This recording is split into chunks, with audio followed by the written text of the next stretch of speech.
Bom, a gente vai começar agora o novo tópico na parte de transformador, né? Porque a gente vai fazer o estudo de fontes lineares e eu acho importante passar esse conceito de transformador, tá? A primeira coisa que eu quero comentar é que isso aqui é transformador para eletrônica, tá? É diferente de transformador trifásico, diferente de linha de transmissão. Aqui é simplesmente para explicar como é que funciona o transformador, aquele que você encontra naquelas fontes que você conecta na parede para alimentar algum circuito eletrônico. Se bem que hoje, né, como existe uma evolução muito grande da eletrônica industrial, né, praticamente você tem aqueles carregador de celular que tem um circuito totalmente diferente desse que eu estou passando, porém a gente tem que entender os conceitos de transformador. Bom, primeiramente, gente, o transformador ele é considerado uma máquina, tá? Pode parecer meio engraçado esse conceito, você fala só aí não gira e tal, mas ele é considerado a máquina mais perfeita que o homem já fez, tá? Porque a energia que você aplica nele, ele consegue converter na sua saída, né? Se eu jogar uma potência aqui na entrada em relação à sua potência aqui na saída, os melhores transformadores que existem já no mundo conseguem dar na faixa de 97 até 98% de rendimento. Então isso quer dizer que se eu aplicasse aqui 100 watts de energia aqui, eu poderia ter aqui na sua saída, na faixa de 97, 98, eu tenho apenas 3% de energia sendo perdido de outras maneiras aqui dentro do transformador, tá? Só para efeito também de curiosidade, se a gente imaginar um carro, né? Então você pega lá uma Mercedes-Benz, por exemplo, assim, o rendimento dele é 33%. Então quer dizer que para cada litro de gasolina que você coloca dentro do tanque de um automóvel, apenas 33% são convertidos em movimento. Os outros 67% são perdidos na forma de calor, atrito. E isso mostra que realmente não tem um rendimento bom, tá? Então vale a pena a gente verificar o detalhe do transformador. Esse desenho está na apostila aí, Teoria Geral de Fontes de Alimentação, né? Isso aqui é uma apostila da Universidade Federal São José del Rei. Eu acho ela um desenho bastante interessante. Acho que vale a pena a gente discutir como é que vai funcionar aqui. Então, lembrando que a gente vai fazer uma conversão de energia, né? A gente vai aplicar aqui um sinal aqui na entrada, né? A gente vai aplicar aqui um sinal aqui na entrada, um sinal aqui no domínio do tempo, uma senoide, e vai obter aqui na saída uma senoide que ela pode ser menor ou maior que o da entrada. Quando a amplitude do sinal de saída ele é menor que o da entrada, nós chamamos isso aqui de transformador abaixador, tá? Então ele está abaixando, ele está diminuindo a tensão que tem em relação à entrada. E se essa amplitude for maior do que o da entrada, nós temos um circuito, nós temos um transformador do tipo elevador, tá? Então o transformador ele pode tanto aumentar a tensão em relação à entrada, como também diminuir também, tá? A gente vai verificar as considerações que acontecem quando você faz um elevador e também quando a gente faz o abaixador de tensão. Nesse desenho aqui, que eu acho que é um desenho que está bem legal para a gente poder verificar, essa parte cinza que está mostrando aqui chama-se exatamente o núcleo de ferrite, tá certo? É um material que possui uma permeabilidade extremamente ótima, então ela permite que essas linhas de fluxo magnético, né, é um material muito permeável, quer dizer que se eu aplicar um sinal com fluxo magnético aqui, ele consegue se propagar exatamente dentro desse material. Tá? Então isso é diferente se você estiver utilizando, por exemplo, o ar, né? Se aplicar o ar, ele vai ter mais dificuldade de propagação do sinal desse fluxo magnético em relação ao material mais permeável. Bom, então aí o que acontece? Então aqui nós temos o que nós chamamos de primário, que o primário é a entrada do sinal, ou seja, da fonte geradora de sinal. E em contrapartida nós temos o secundário, que é o que aconteceu, essa conversão eletromagnética, né? Essa conversão eletromagnética que fez a tensão do secundário aumentar ou diminuir. Bom, isso aqui vai acontecer através de exatamente, a gente lembrando a lei de indução de Faraday. Que a lei de indução de Faraday fala que quando uma corrente circula por um fio, ela vai produzir nada mais nada menos do que uma variação de um fluxo magnético, tá certo? Bom, isso aí foi até comprovado, inclusive, pelo experimento de Weierstrass, né, que ele estava fazendo circuito elétrico lá e aí acidentalmente ele tinha deixado uma bússola em cima da mesa. Na hora que ele fechou o circuito, ele percebeu que a agulha da bússola mudou de posição. Então ele foi a primeira pessoa que evidenciou o eletromagnetismo, tá? Ele não entendeu o fundamento da coisa, mas ele foi o primeiro que falou assim, eu sei que eletricidade e magnetismo agora existe uma interação de uma com a outra. Quem é que fez realmente a primeira máquina rotativa foi o Faraday, né? Que inclusive existe um vídeo dessa nova série Cosmos que conta exatamente a vida desse cientista, que não foi fácil não, né? O cara realmente era muito bom. E aí depois, um pouco mais para frente, né, o Maxwell, que decifrou as equações que até hoje nós utilizamos na área da elétrica, as equações diferenciais, para explicar os fenômenos que Faraday descobriu. Bom, então o que acontece é o seguinte, a gente sabe que quando uma corrente circula numa espira, vai produzir nada mais nada menos uma variação de um fluxo, tá certo? Isso aqui é facilmente observado aqui, porque aqui eu estou tendo exatamente um enrolamento, né? Esse enrolamento está indo e voltando, exatamente aqui no primário, até que ele termina e volta aqui para a fonte que está alimentando aqui no primário. E a mesma coisa eu tenho aqui no secundário, tá vendo aqui, ó? Eu tenho esse enrolamento, ele vai, dá a volta. Então, o que acontece? A gente sabe que o fluxo ele é diretamente proporcional ao número de voltas, né, que a gente tem exatamente nessa espira. É pelo número de espiras, tá? Voltas seria o detalhe das espiras aqui. Então, quanto mais espiras eu tiver aqui, mais fluxo magnético eu tenho exatamente aplicando nesse material permeável aqui. Gente, uma coisa é fácil da gente compreender, que seria o detalhe, por exemplo, do eletroímã, né?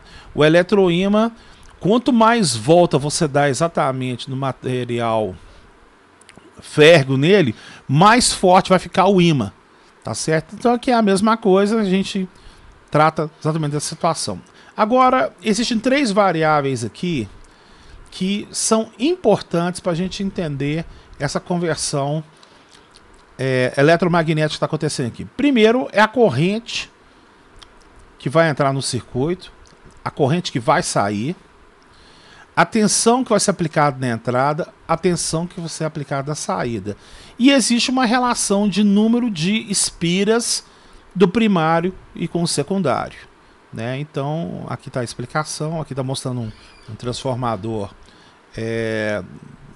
que eu falei para vocês de fonte linear, né? Esse aqui é um transformador que qualquer um pode montar. Depois eu vou até explicar como é que mais ou menos a gente faz uma montagem aqui, tá? Bom, aqui tem um desenho mostrando que é o rolamento primário, né, que a gente chama de número de voltas, que está mostrando aqui, né? Tá aqui o rolamento primário e aqui está o rolamento secundário. E mostrando exatamente o que eu havia falado para vocês. Quando a corrente circula, o que vai acontecer? Ela vai produzir um fluxo magnético. Você pode verificar que você está observando aqui exatamente nessa setinha aqui, ó. Vou até dar uma reforçada aqui, ó. Então, quando surgir uma corrente aqui, vai vir um fluxo magnético aqui passando por dentro. Ele automaticamente vai propagar para esse material ferromagnético e vai atravessar e vai passar por dentro da outra espira, tá? Então, o que nós temos aqui é uma variação do fluxo magnético passando por dentro desse material ferromagnético. Então, aqui existe uma alimentação, existe uma energia, né? Existe essa onda senoidal que vai gerar exatamente essa corrente. Ela vai produzir um fluxo que vai passar por dentro dessas espíritas, porque dentro das espíritas você vai colocar esse material ferromagnético, e esse fluxo magnético ele vai se propagar e vai atingir o enrolamento do secundário. Então lá, não existe ligação elétrica entre o primário e o secundário no transformador. O que existe ligação primária e secundária chama-se autotransformador. Aí é uma outra aplicação que a gente vai discutir, não é o objetivo agora do curso. E o que vai acontecer? Quando entra um fluxo por dentro de uma esfera, vai surgir uma corrente elétrica diretamente proporcional à velocidade da variação desse fluxo e pela intensidade de fluxo, comprovado exatamente pela lei de indução de Faraday. Tá? Bom, então vamos verificar agora outro detalhe das variáveis aqui. Aqui, ó, já tem um desenho bem interessante, né? Aqui está mostrando, né? Aqui está mostrando exatamente o enrolamento e está mostrando que o fluxo, né, está variando dentro dessa espira aqui.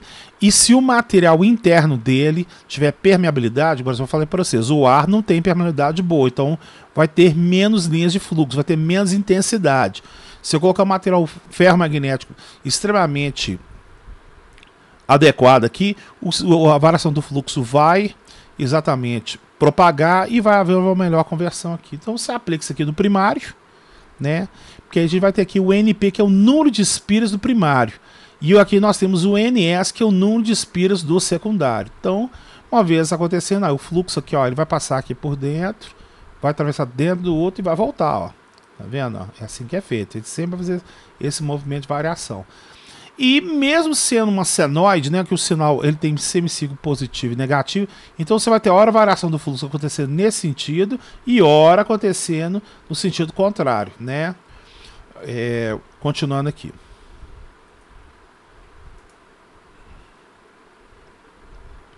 Bom, então agora vem a equação extremamente importante que a gente precisa de determinar a parte do transformador, tá? Bom, uma coisa bastante óbvia eu vou colocar aqui, né, que a potência de entrada, né, que é a potência de entrada, ela vai ser igual à potência de saída, tá? Então a gente admite que para um transformador ideal, então a gente experimenta que a potência de entrada é igual à potência de saída. E o que é a potência de entrada? A potência de entrada nada mais nada menos é a tensão do primário vezes a corrente do primário. E o que é a potência do secundário? É a tensão do secundário vezes a corrente do secundário. Bom, então se VP vezes IP vai ser igual a VS de S, nós caímos exatamente nesse pedacinho aqui do nosso cálculo. Olha lá, tá vendo aqui, ó? Nós caímos exatamente nessa parte aqui, né, aqui, ó, VP vezes IP, olha lá, VP vezes IP, e nós temos aqui VS de S, VS de S. Então, a gente consegue entender que a tensão do primário sobre a tensão do secundário é igual à corrente do secundário sobre a corrente do primário. Bom, acontece que existe um outro fator importante que às vezes a gente precisa saber, na verdade, é o número de espiras e não, na verdade, a tensão, porque quem vai montar o transformador, ele vai montar através de um fio de cobre, tá? Que nós vamos discutir como é que é essa parte do fio de cobre dele, e aí ele vai automaticamente fazer essas voltas aqui. E essas voltas que vai sendo feita aqui, precisa de ter uma quantidade correta para que o fluxo, quando ele for induzido do primário para o secundário, ele faça essa conversão correta também. Então, o número de espiras do primário, ele é diretamente proporcional à tensão do primário, né? Sob o número de espiras do secundário e a tensão do secundário. Então, isso quer dizer mais ou menos o seguinte, faz de conta que eu tenho um transformador aqui de, vamos colocar um valor aqui hipotético aqui, ó, 120 volts. E no secundário eu quero colocar 12 volts. Então, para que isso aqui seja verdade, o número de espiras do primário ele vai ter que ser 10 vezes mais do que o secundário.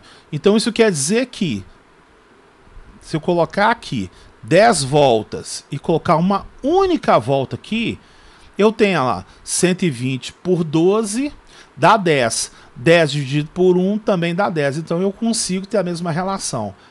Agora, a determinação de número de voltas do primário e secundário, isso aqui são cálculos que são feitos exatamente na parte do transformador, que não é o objetivo do curso de engenharia de controle de automação, né?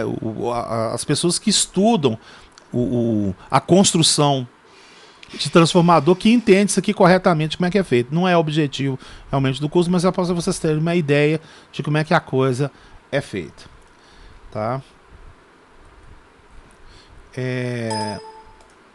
Bom, então agora aqui está o exemplo de um autotransformador. Foi o que eu falei para vocês, né? O autotransformador, ele é um circuito que tem o primário, né, praticamente auto-interligado com o secundário, tá? Então ele é diferente em relação ao que acontece com o transformador que a gente viu que jeito tem que existe uma isolação elétrica. O autotransformador ele não tem isolação elétrica. Isso aqui é uma coisa meio complicada, né, para quem vai mexer, por exemplo, com a alimentação de circuito eletrônico, tá? Principalmente o circuito tipo rádio, aparelho de som. Você não pode usar o transformador porque com certeza vai dar um ripplezinho no sinal lá por causa desse tipo de conversão. Então o transformador ele serve, por exemplo, quando você estiver usando uma carga resistiva, né? Você quer alimentar uma lâmpada com uma tensão menor, que não tem nenhum problema, e um ruído, né? Porque essa carga resistiva não pega isso aqui, tá? Então o autotransformador tem essa diferença aqui. Existe uma apostila que eu passei para vocês aí também, que é uma apostila, ela tem um caráter bem técnico, tá? E não é objetivo realmente do curso desenvolver essa situação, é só para vocês terem uma ideia de existem pessoas que vivem exatamente da construção de transformador. Então toda pessoa que constrói, monta transformador, com certeza sabe essa parte de cálculo aqui. O objetivo de eu apresentar essa apostila para vocês aqui é para vocês terem uma ideia de como é que a coisa é feita, tá certo? Então vamos discutir aqui. Igual eu falei para vocês, é uma apostila com um caráter bem técnico, porém eu achei tão didático quando eu vi ela pela primeira vez. Eu falei assim, gente, tem umas vezes que a simplicidade é o que permite exatamente o conhecimento, tá? Bom, nessa apostila aqui ele mostra exatamente os tipos de transformadores, tá? Depois a gente vai até discutir também as correntes que passam no núcleo, correntes de Foucault, que também é importante a gente comentar também, mas aqui bate exatamente o símbolo do transformador, tá? Então essas duas barrinhas que está interna aqui está falando que é núcleo de ferro, núcleo de ferrite, tá certo? Porque quando você desenha um transformador e não coloca essas duas barrinhas aqui internas, quer dizer que você está considerando que é um núcleo de ar, tá? A apostila que não mostra aqui não, mas seria o núcleo de ar. Aqui eu tenho o transformador, né? Ele tem duas entradas. Você vai, engraçado, né? Pode ser duas fontes? Não, eu vou explicar qual que seria a aplicação disso aqui. E com exatamente uma única saída. Essas duas entradas aqui que a gente pode fazer umas ligações chaveando os 127 volts e 220 volts. Então você pode ter um transformador que ele chaveia a entrada da melhor maneira que ele acha possível, para dependendo da localização, né? Se esse equipamento que você vender, por exemplo, for para Brasília lá é 220. Então o que acontece lá é que o usuário move a chavinha lá para a posição 220. Então existe uma interligação. O que nós vamos discutir? E caso alguém esteja trabalhando aqui na região de Minas Gerais, né, vai ser o 127, e a gente faz a chave funcionar de uma outra maneira. Tem um transformador que ele possui uma entrada, uma tensão fixa, e pode ter duas saídas. Então aqui você poderia ter 15 volts nesse ramo e 5 nesse aqui. São circuitos totalmente separados entre si, não existe ligação elétrica, e o que acontece no circuito só afeta praticamente essa bobina aqui. Existe o transformador com tap central. O que seria isso? Você enrola o transformador no primário, rola um secundário, na metade, exatamente do rolamento, você faz um ponto de solda lá, você tem exatamente um tap. Normalmente se chama tap central, né? Ou tomada central, que ele vai fazer que o número de spirits daqui para cá seja o mesmo do tap para outra ponta. Então você consegue ter a metade e a outra metade aqui. Aqui você tem o transformador com núcleo de ferrite, tá vendo? Ele colocou o tracejar que é o ferrite usado em fontes chaveadas, porque você precisa de uma alta frequência de chaveamento. Então esse material de ferrite aqui, ele nos gera uma coisa chamada esterese do material, né? Você aplica o campo magnético do material, passa um fluxo magnético do material, ele praticamente volta ao seu estado natural mais rapidamente, diferente desse aqui que é o núcleo de ferro, que quando você aplica o material, ele pode demorar um certo tempo para responder. Então, por isso que ele funciona em frequências mais baixas, né? 60 Hz, 50 Hz. E esse aqui, fonte chaveada, você pode funcionar, sei lá, em 10, 40, 50 kHz. Então, você precisa que o material ele volte ao estado inicial. E aqui a gente tem um capacitor ligado a um circuito sintonizador, que é o muito utilizado em circuitos de radiofrequência. O sinal AM, FM, ele é sintonizado exatamente dessa maneira aqui. Bom, para finalizar, a gente vai abrir aqui o Tina. Eu já estou até com o Tina pré-aberto aqui. Vou até apagar. E a gente verifica aqui, ó, transformador lá, tá vendo? Ó? Ele tem os modelos, ó lá, tá vendo aqui, ó? Deixa eu tentar um zoom aqui, ó. Batendo exatamente no desenho aqui, tá vendo aqui, ó? Você clica, aí você coloca aqui, ó, tá vendo? O valor da indutância do primário, o valor da indutância do secundário, indutância mútua, né, que você já deve estar visto aí na aula de circuitos 2, né? E vamos ver um outro aqui, ó lá, tá vendo aqui, ó? Você pode até colocar o spice também do transformador, né? Você descreve o spice dele, tá? Isso aqui é uma coisa mais sofisticada. Vamos passar para cá. Você tem o transformador ideal, então ele vai admitir que a potência do primário vai ser igual ao do secundário, né? Ele só colocou aqui o ratio. Aqui está escrito 2, quer dizer que se você colocar 100 volts aqui, vai sair 50 aqui no secundário. Você tem aqui, ó, transformador com tap, olha lá, batendo exatamente o que a gente viu aqui na teoria. Tá vendo aqui, ó? Todos não, né? Você pode verificar que esse está descrito lá, esse com tap central está escrito lá também. Aí certinho. Aí ele tem transformador não linear, aí para quem mexe mais com radiofrequência, né, não linear tal. Mas os 3 que a gente vai utilizar no curso estão aqui exatamente no software do Tina. Tem esse aqui também que você pode construir o transformador, só que ele é um estudo bem mais sofisticado, tá? Então, por enquanto nós não vamos trabalhar com ele não. E nós temos aqui, ó, também, ó, o indutor, né, no caso do Tina, e o indutor não linear. Tá vendo? Ó, que você coloca ele com núcleo de ferro ou sem núcleo de ferro dentro da aplicação que você precisa. Tá? Então, tá aqui a apresentação do transformador. A gente vai continuar isso aqui um pouco mais para frente para a gente discutir aspectos de construção dele. Tá bom? Então, um abração para vocês aí. Vamos seguir até a próxima aula aí.